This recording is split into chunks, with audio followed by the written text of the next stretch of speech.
বিষয়টা ঈদের 5 দিন আগে বাসার থেকে বাড়াইছি টিপ নিয়ে।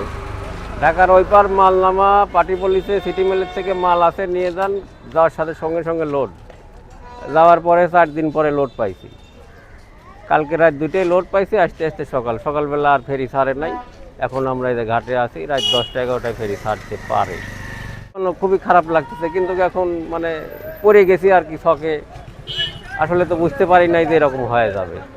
এর আগে আমরা অনেকবারই এরকম পার হয়েছি, কিন্তু এরকম হয় নাই। ঈদের 1-2 দিন আগেই আমরা বাসায় চলে যাই।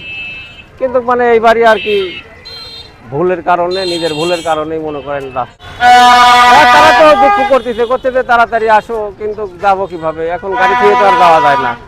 ওই সময় মতো তাদের মার্কেট করে দিছি, টাকাও পাঠাইছি, তারা মার্কেট করেছে, বাজার সদাইও করে দিছি, কিন্তু মানে আমিই যাইতে পারি নাই।